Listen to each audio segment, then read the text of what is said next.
耶穌話：這百姓用嘴唇尊敬我，心卻遠離我。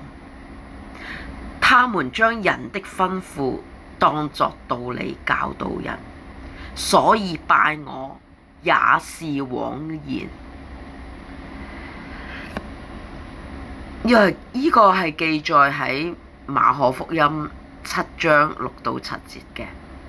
呢節經文嘅背景呢，係耶穌責備嗰啲虛偽偽善嘅人，以為自己奉獻俾金錢俾教會呢，就可以作為一個擋箭牌，唔使去孝順父母，做神要吩咐我哋呢個誡命。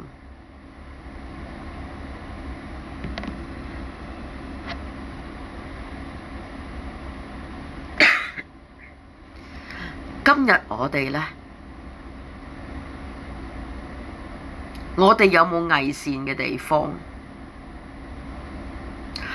我哋係咪嘴裏邊話我哋為主啊？我哋做基督徒啊，要為主行公義，為主去憐憫人啊。其實我哋都係領受緊人嘅吩咐，當作道理教導人。我哋滿足緊別人對我哋嘅睇法啦，就係領受別人嘅吩咐，當作道理教訓人，咪就係踩低別人。尤其是我哋搏出位啊嘛，我哋鬧政府，我哋鬧掌權人，我哋比佢更加有分析能力，我哋比佢更加有領導能力，咪抬高我哋自己咯。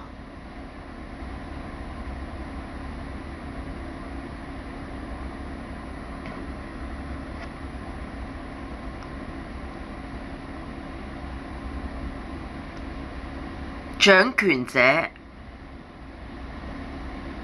前文我都提過啦，係我哋非肉身嘅父母。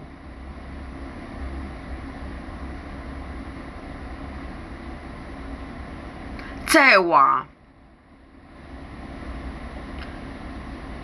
上帝嘅誡命，除咗話我哋孝順父母會祝福之外，我哋如果係咒罵父母嘅，係死罪。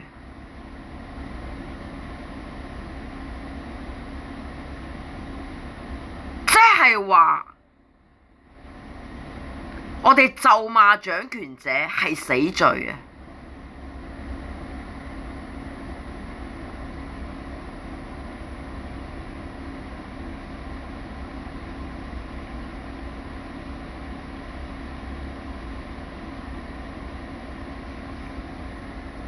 當然，如果我哋今日我哋知道自己錯啦，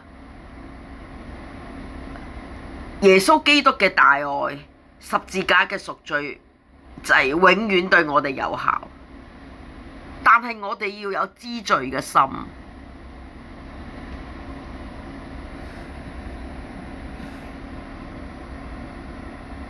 行公義、好憐憫，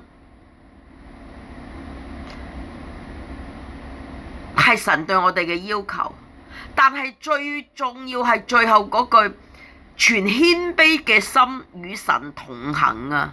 因為神覺得難受、覺得痛恨嘅就係嘴唇話尊敬我，心卻遠離我啊！